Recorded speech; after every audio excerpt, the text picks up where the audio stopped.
우리 하나님 말씀 보겠습니다. 고린도 후서 7장입니다. 신약성경 293페이지 293페이지 고린도 후서 7장 9절부터 11절 우리 함께 봉독하겠습니다. 내가 지금 기뻐함은 너희로 근심하게 한 까닭이 아니요 도리어 너희가 근심함으로 회개함에 이른 까닭이라. 너희가 하나님의 뜻대로 근심하게 된 것은 우리에게서 아무 해도 받지 않게 하려 함이라. 하나님의 뜻대로 하는 근심은 후회할 것이 없는 구원에 이르게 하는 회개를 이루는 것이요 세상 근심은 사망을 이루는 것이니라. 보라, 하나님의 뜻대로 하게 된 이 근심이 너희로 얼마나 간절하게 하며 얼마나 변증하게 하며 얼마나 분하게 하며 얼마나 두렵게 하며 얼마나 사모하게 하며 얼마나 열심 있게 하며 얼마나 벌하게 하였는가. 너희가 그 일에 대하여 일체 너희 자신의 깨끗함을 나타내었느니라. 아멘. 성경은 말씀합니다. 너희는 마음에 근심하지 말라. 하나님을 믿으니 또 나를 믿으라. 또 아무것도 염려하지 말라. 뭐 근심하지 말라, 염려하지 말라고 했거든요. 근데 오늘 고린도후서 7장에는 반대의 말이 나오죠. 하나님을 향한 근심. 그 말은 뭐죠? 하나님이 주는 근심이 있다는 거예요. 예를 들어 한번 볼게요. 우리가 예배 생활이 그렇게 안 되는데 그냥 마음이 평안하다. 예배 안 하니까 너무너무 편하다. 이렇게 늦잠도 자고 놀러도 가고 이렇게 좋은 건 몰랐다. 그 이미 영이 마비된 거죠. 성경은 양심에 화인 맞았다 그렇게 나온 거예요. 내가 기도가 전혀 안 되는데 뭐 기도 안 해도 뭐 일이 잘 풀리고 뭐 내가 노력하면 되는데 뭐 이미 그거는요 재앙입니다. 그렇죠. 여러분 우리가 예를 들면 아담과 하와가 하나님을 떠난 결과로 선악과를 따먹고 영적 사망에 빠지니 영적 재앙, 마음의 불안, 두려움, 가정에 막 재앙이 밀려오고 이런 문제 오는데 뭐 세상사에 다 그렇지 뭐. 그러고 있으면 어떻게 되겠어요? 오늘 성경에 그 말이거든요. 야, 내가 하나님을 떠난 결과로 이렇게 불안과 두려움, 내가 왜 이렇게 미친 짓을 했을까? 내가 왜 이런 짓을 했을까? 내가 왜 이렇게 사단의 거짓말에 넘어갔을까? 왜 나의 어리석음 때문에 우리 후대까지 이렇게 고통당할까? 그게 뭐죠? 오늘 11절에 얼마나 너희로 간절하게 하며 변증하게 하며 얼마나 너에게 분하게 되었으며 그게 뭘까요? 분한 거예요. 여러분 우리가 말씀을 떠나서 막 세상 길로 가고 생각대로 고지대로 가는데 너무 평안하고 행복하고 일이 잘 풀린다. 그 자체가 죄악입니다. 성경 보게 되면은 하나님의 채찍이 없으면 사생자라고 그랬어요. 그러니까 하나님의 언약 밖에 있으니 뭐 하나님이 뭐 어떻게 건드릴 필요가 없는 거죠. 그 자체가 죄악입니다. 자, 그러면 이게 있어요. 하나님이 주시는 염려, 근심이 있습니다. 이걸 한번 찾아봐야 되겠죠. 그러면 우리 한번 첫째로 한번 생각해 볼 게 뭐냐면은 하나님이 주시는 근심은 뭘까요? 목적은 이겁니다. 하나님께로 돌아서게 하는 게 하나님의 목적입니다. 그 창세기 12장에 보게 되면 하나님이 아브라함을 멸망의 도시 갈대아 우르에서 이제 빠져나오게 하시고 약속의 땅 가나안까지 이제 인도하셨어요. 근데 해필이면 문제가 그 가나안 땅에 이제 흉령이 들어가지고 먹고 사는 위기가 온 거죠. 그러니까 아브라함 계산은 뭐냐면 소문에 듣자니 애굽에는 풍년이라 하더라. 우리가 가야 먹고 살겠지. 그리고 올라간 거예요. 이제 말씀 벗어나서 자기 이제 생각대로 가는 거죠. 그러다가 그 애굽의 왕 바로에게 마누라 뺏기는 수모도 당하고 많은 염려 속에 빠진 거죠. 그러니까 이제 아브라함이 거죠. 내가 왜 하나님 말씀을 어기고 내 편리 따라 이익 따라 선택해서 여기까지 와서 이렇게 고통을 당하고 마누라까지 뺏기는 수모당하고 그게 뭐죠? 얼마나 분하며 그 말이에요. 만약에 그 문제가 없이 그냥 자기 계산대로 계획한 대로 그 애굽에 올라가서 뭐 터 잡고 정착하고 뭐 주변 사람 원주민들한테 머리 대우받고 그게 재앙이라니까요. 그러니까 얼마나 분하며 내가 왜 이렇게 어리석었을까? 이제 이제 깨달음이 온 거죠. 그럼 어떻게 하죠? 다시 가나안 땅에 돌아오는 겁니다. 그리고서는 창세기 13장 18절에 뭐죠? 아브라함이 여호와를 위하여 단을 쌓았더라. 여러분 그 문제를 탕하고 보니까 내 생각, 내 계획대로 계산대로가 아니구나 이게. 내가 순간적인 문제가 있다고 근심에 빠져서는 내가 말씀 벗어날 어리석음을 범했구나. 그럼 뭐 한 거죠? 하나님께로 돌아오는 겁니다. 그게 뭐예요? 그게 근심하게 하시는 하나님의 이유입니다.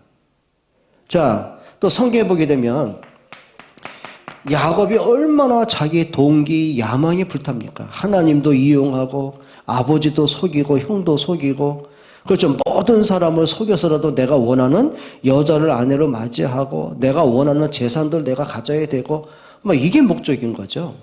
그리고는 베델에서 하나님께 이제 서운한 것도 잊어버려요.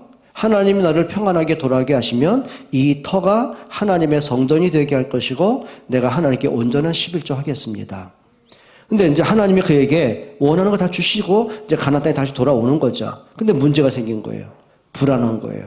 두려운 거예요. 그러니까 그 형 에서 때문에 얼마나 두렵던지 소식이 이제 들려오죠. 형 에서가 군사 300명 끌고서요. 야곱과 그 일행을 죽이겠다고 지금 분노를 일으키고 이제 쳐들어오는 겁니다. 그 얘기를 듣는 순간 야곱의 간담이 녹는 거예요. 일어설 힘조차 없는 거죠. 근데 평생 그렇게 목적으로 삼아왔던 가족들 앞서 보내고 재산 다 앞서 보내고 성경은 뭐라고 하냐면 야곱이 홀로 남았더니 그렇죠. 아는 거죠. 내가 노력한 대로 내가 계획한 대로 이게 참 되지만 그게 행복이 아니라는 것. 언약 잃어버려 살아온 자신의 모습을 돌아보죠. 그 약복강에서 천사로 씨름하고요. 그때 하나님이 너의 이름을 야곱이라 하지 말고 이스라엘이라 하라. 그럼 야곱의 인생이 이제 전환점을 맞게 되는 거죠. 문제는 뭐냐면 이겁니다. 잘못된 나의 각인을 바꾸고 하나님께로 돌아서게 하는 거예요. 오늘 성경에 뭐라고 했지? 한번 읽어보실까요? 고린도후서 7장 9절 한번 보세요.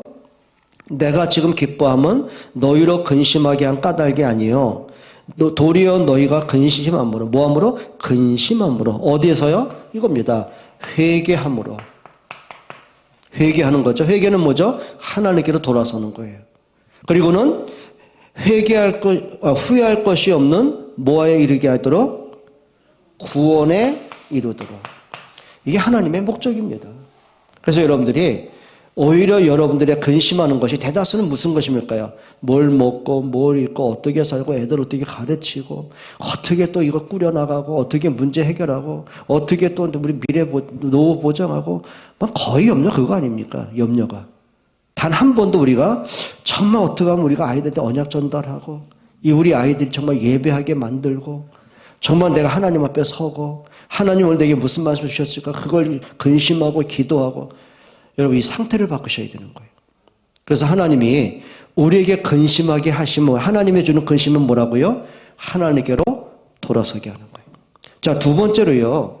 하나님이 주시는 근심과 부담감이 있습니다. 뭐 하냐면 이거죠.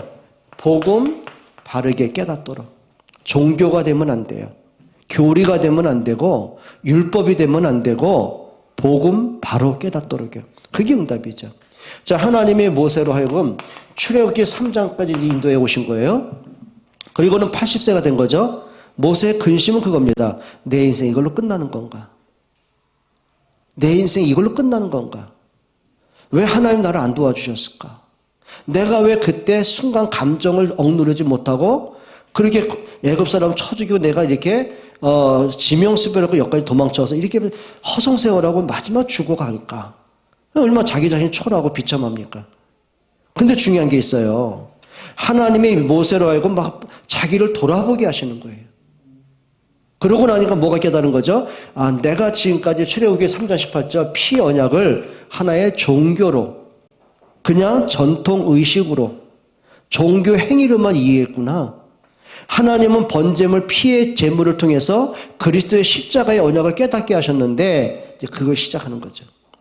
그게 모세의 운명이 바뀌는 시간표였고 80년 실패된 인생이 축복의 인생으로 바뀌는 시간표고, 도망자의 입장이 아니라 그렇죠, 애굽을 정복하는 발걸음이 되게 하셨고, 그리고 430년 동안 해결할 수 없는 노예에서 해방되는 출애굽의 기적을 이루는 사건이 된 거예요.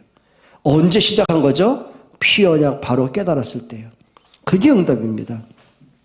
사도행전 9장 1절로 15절에 보게 되면 바울은 유대교인이고 히브리 사람이고 그리고 율법주의자고, 그렇죠, 세상적으로 볼 때는 비교할 수 없는 성공자거든요. 종교적으로, 지식적으로, 권력적으로 모든 걸 봐도요, 가장 앞서가는 엘리트 중에 엘리트였어요. 근데 문제는 뭐냐면 그렇게 자기들은 하나님을 철저히 믿는다고 하는데 하나님이 언약하신 그리스도가 안 보여진 거죠. 그리고 나서는 예수님을 십자가에 못 박혀 죽이는데 앞장섰고, 그리고 스데반을 돌로 죽이는데 증인으로 섰고, 교회를 핍박하고 교회를 잔해하는데 주동자가 되고 선봉장이 된 거예요. 자, 그러다가 이 바울이 다메섹에서 부활하신 그리스도를 만나게 된 겁니다. 자기의 모든 틀린 종교관, 자기들의 가치관, 인생관이 틀렸다는 걸 발견한 거죠. 그때 바울이 고백한 게 뭐죠? 빌립보서 3장 1절로 21절입니다. 아, 최고의 지식이 뭐다? 그 당시에 최고의 지식은 헬라 지식이었어요. 근데 그게 아니구나. 그리스도를 아는 지식이 가장 고상한 거구나. 자기는 모든 사람한테 인정받는 것이었어요. 주목받는 거였어요. 그죠? 지적으로, 권력적으로, 종교적으로 자기는 인정받는 게 좋았어요. 근데 그리스도께 발견되는 것이 정말인 걸 알게 된 거예요. 자기는 그 당시에 로마 시민권을 굉장히 뿌듯하게 받고 그걸 자랑했어요. 그런데 하늘의 시민권만큼 비교할 게 없었던 거예요. 그럼 뭐라고 하죠? 내게는 그리스도 외에는 자랑하지 않겠다. 그러니까 심지어는 뭐라고 하냐면은 바울이 복음 깨닫는데 고린도전서 1장 18절, 옛날에는 십자가를 저주의 상징으로 봤어요. 그러니 신성 모독죄로, 성전 모독죄로, 율법을 어긴 죄로 예수가 십자가에 못 박아 죽었으니 당연히 저주받아 죽은 거 아니냐. 근데 이렇게 생각한 거죠. 근데 복음 깨닫고 보니까 그게 아닌 거예요. 십자가는 구원을 받지 못한 사람에게 미련하게 보이는데 구원을 받고 보니 이게 하나님의 능력이구나. 뭐라고 합니까? 이 십자가의 도가 멸망받을 사람에게 미련하게 보이지만 구원을 얻은 우리에게는 하나님의 능력이다. 뭐가 보인 거죠? 생각이 완전히 바뀐 거예요. 하나님은 복음 깨닫도록 때로는 그 사울에게 문제도 주고 때로는 그 시력을 잃게도 만들고 그리고 많은 사건을 통해서 진짜 복음만이 답인데 그걸 보게 하시는 거죠. 여러분, 바울이 이렇게 말합니다. 나는 그리스도의 십자가 외에는 자랑하지 않겠다. 여러분, 하나님의 계획이 뭐라고요? 복음 바로 깨닫도록이요. 그리고 마틴 루터가 종교인 아닙니까? 신부 아닙니까? 그런데 그 사람도 이제 생각이 뭐냐면은 그래, 전통 그리고 우리가 고통과 고행을 겪어야만 하나님이 측은히 보셔서 죄를 용서하시고 내가 구원받겠지. 근데 베텐베르그 성당에 99일 그 까칠까칠한 돌계단, 무릎을 깨져가면서 피투성이 되고 무릎으로 기어 올라가다가 하나님이 주는 생각입니다. 내가 이렇게 고행을 해야 구원받을 수 있다면 굳이 예수가 십자가에 죽을 필요가 없지 않나? 그러니까 하나님 그 생각 주신 거죠. 그리고 깨달은 겁니다. 오직 의인은 믿음으로 말미암아 살리라. 뭘 깨닫긴 거죠? 비로소 로마서 1장 16절로 17절의 언약이요, 성경에 인쇄된 글이 아니라 복음은 구원을 주는 하나님의 능력이구나. 복음이 누굽니까? 그리스도의 십자가와 부활의 능력입니다. 그러니까 결국은 하나님은 이 복음 깨닫도록 때로는 고난도 주시고 근심하게도 하시고 이걸 주시는 거예요. 또 하나님이 이걸 깨닫게 하는 거죠. 하나님이 원하시는 전도와 선교와 렘넌트를 위해서 때로는 근심도 하게 하십니다. 전도는 뭡니까? 생명 살리는 겁니다. 선교는 뭐예요? 문화 정복입니다. 렘넌트는 뭡니까? 우리 미래거든요. 그러면 생명과 문화, 흑암 문화와 우리 미래를 살리기 위해서 때로는 하나님이 근심도 하게 하시는 거예요. 여러분, 우리가 잘 아는 에스더, 하만 장군이 모든 유대인을 잡아 죽이려고 사형들을 다 만들어 놨어요. 그때 하나님의 은혜로 이제 에스더가 왕비가 된 상태인데 그 왜 삼촌인 모르드게가 이제 에스더에게 얘기하는 거죠. 하나님이 너를 오늘날 이 자리에 여왕의 자리에 앉게 하신 것은 생명 구원하기 위해서 앉게 하신 것이다. 그리고 네가 왕한테 아하수르 왕에게 나가서 저 하만의 악한 전략을 얘기해라. 그랬더니 에스더가 고민이 생겨 근심이 된 거예요. 이 나라 국법에는 내가 아무리 왕비라고 하더라도 왕이 허락하지 않고 나가면 국법을 어긴 결과로 죽음을 당합니다. 그 전에 있었던 와스디 왕후가 자기 생각대로 왕한테 나갔다가 그렇죠 국법을 어겨가지고 폐위된 거거든요. 그러니까 이제 에스더가 그 국법을 알고 나니 자기가 가고 싶다고 하는 게 아니라 왕이 허락을 해가는 거란 말이에요. 그때 모르드게 이렇게 말합니다. 하나님이 다른 사람 방법을 통해서 이 백성을 구원하시겠지만 네가 이 위치에서 하나님의 생명 살리는 그 역할을 안 한다면 하나님이 너와 내 집에 저주가 있을 거라고. 저주를 얘기한 게 아니에요. 하나님이 지금 생명 구원하라고 너를 이 위치에 앉게 하셨는데 네가 그 생명 살리는 것과 관계없이 네 안일함과 네 안정과 네 영화를 위해서라만 네가 존재한다면 그건 하나님과 맞지 않는 거다 그 말이에요. 무슨 얘기일까요? 복음과 맞지 않는 때는요 성공이 아닌 거예요.